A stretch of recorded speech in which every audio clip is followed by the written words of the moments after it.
పాల కల్తీ ఘటనలో చికిత్స పొందుతున్న వారిని పార్టీ ముఖ్య నాయకులు మాజీ మంత్రులు పరామర్శించారు. చికిత్స పొందుతున్న వృద్ధులను, చిన్నారి పిల్లలను చూసిన తర్వాత ఈ ఘటన ఎంత హృదయ విదారకంగా ఉందంటే అన్నం పున్నమి ఎరుగని పసిపిల్లలు ఆ రకమైన బాధను అనుభవిస్తుంటే చెప్పడానికి మాటలే రావటం లేదు. అందరికంటే ముందర 80 సంవత్సరాల కనకరత్నం అనే ఆమె ఈ పాల కల్తీ విషయంలో చనిపోయారు. కానీ ఆమె పేరు చనిపోయిన వారి జాబితాలో లేకపోవడం చాలా బాధాకరం. అసలు పోలీస్ వ్యవస్థ కానీ, హాస్పిటల్ సిబ్బంది కానీ పోస్ట్ మార్టం ఆగమేఘాల మీద నిర్వహించేశారు. వైద్యం పొందుతున్న పసిపిల్లలు, వారి తల్లిదండ్రుల మాటలను, వాళ్ళ పరిస్థితిని గానే హృదయ విదారకంగా ఉన్నాయి. 10 లక్షలు చనిపోయిన వారికి పరిహారం చెల్లించి ప్రభుత్వం చేతులు దులుపుకుందన్నారు. ఈ సందర్భంలో చూస్తే నిన్నటికి నిన్న చిన్నారులు, వృద్ధులు హాస్పిటల్స్కి మేము వెళ్ళిన సందర్భంలో ఎంత బాధాకరం అని అంటే, ఇంత దారుణాతి దారుణమైన వ్యవహారం జరిగింది. ఇవాళ రాజమండ్రిలో హెల్త్ ఎమర్జెన్సీని ప్రకటించాల్సిన అవసరం ఉందని ఈ సందర్భంగా డిమాండ్ చేస్తూ, వీళ్ళు తెలుగుదేశం పార్టీ నాయకులు మాట్లాడుతూ ఉన్నారు. 5గురు చనిపోయారని చెప్తా ఉన్నారు. ఒక ఆమె 80 సంవత్సరాల ఆమె కనకరత్నం గారని ఆమె చనిపోయింది. ఫస్ట్ కేసు వచ్చిందే ఆమె నుంచి వచ్చింది. 80 సంవత్సరాల ఆవిడ. 80 సంవత్సరాల ఆవిడ్ని ఎందుకు ఈ డెత్ దాంట్లో ఇంక్లూడ్ చేయలేదని అడుగుతాం.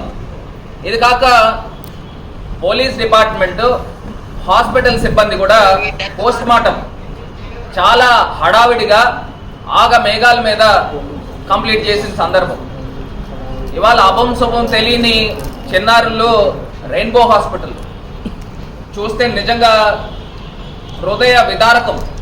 ఎంత బాధపడతా ఉన్నామని అంటే, అక్కడ ఉన్న తల్లులు వాళ్ళని చూస్తూ ఉంటే ఎంత బాధాకరంగా ఉంది.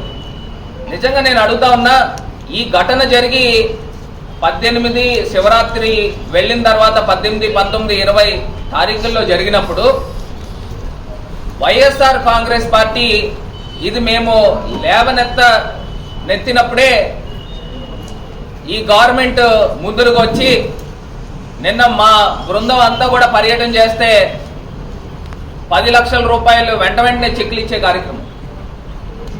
ఇది కాక హాస్పిటల్లో, రెయిన్బో హాస్పిటల్లో జాయిన్ అయినప్పుడు అసలు పేషెంట్స్ దగ్గర నుంచి డబ్బులు ఎలా కట్టించుకుంటారండి? అంటే ఈ ప్రభుత్వానికి బాధ్యత లేదా? నిజంగానే కనుక ప్రతిపక్షము సమర్థవంతంగా పోరాటం చేయకపోతే నీరు కార్చే కార్యక్రమం చేసేవారు. ఇవాళ కూడా జరుగుతూ ఉంది.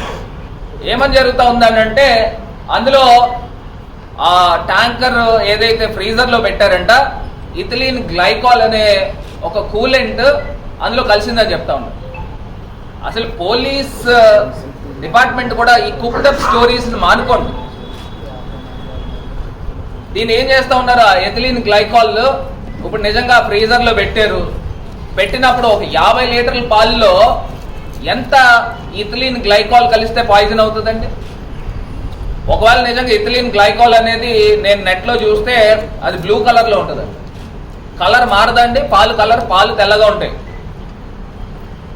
మరి అంత పాయిజన్ వచ్చి కలిసిందని అన్నప్పుడు ఆ కలర్ మారదండి?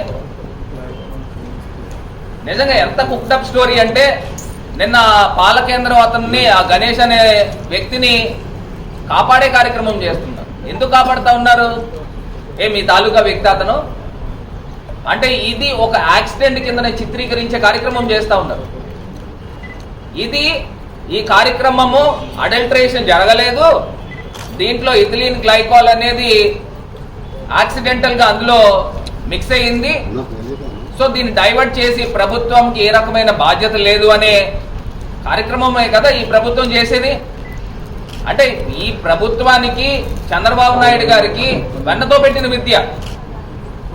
మనం చూస్తే సాక్షాత్తు పుష్కరాల్లో 28 మంది చనిపోతే, 29 మంది చనిపోతే దాన్ని భక్తుల యొక్క అతి ఉత్సాహం వల్ల చనిపోయారనే రిపోర్ట్ ఇప్పించుకున్నాడు.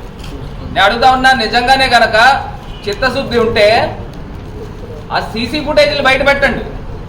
ఆ ఘటన జరిగిన గంట వ్యవధిలో చంద్రబాబు నాయుడు గారే నాకు తెలుసు సాక్షాత్తు పోలీస్ స్టేషన్కి వెళ్ళి ఆ ఫుటేజీలు తీసుకున్న సందర్భం ఉంది.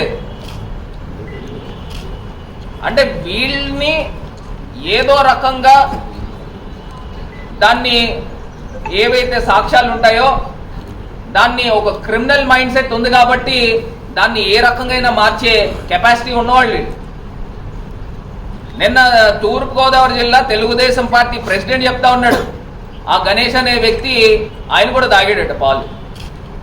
ఆయన పాలు తాగి ఆయన క్రియేటిన్ లెవెల్స్ పెరిగినాయి, హాస్పిటల్లో జాయిన్. అసలు నిజంగానే ఆయన పాలు తాగితే మరి వీళ్ళతో పాటు హాస్పిటల్లో ఆయన జాయిన్ అవ్వాలి కదండి. అంటే దీన్ని ఏ రకంగా డైవర్ట్ చేస్తూ ఉన్నారు ఒక్కసారి ఆలోచన చేయమని కోరుతా ఉన్నారు.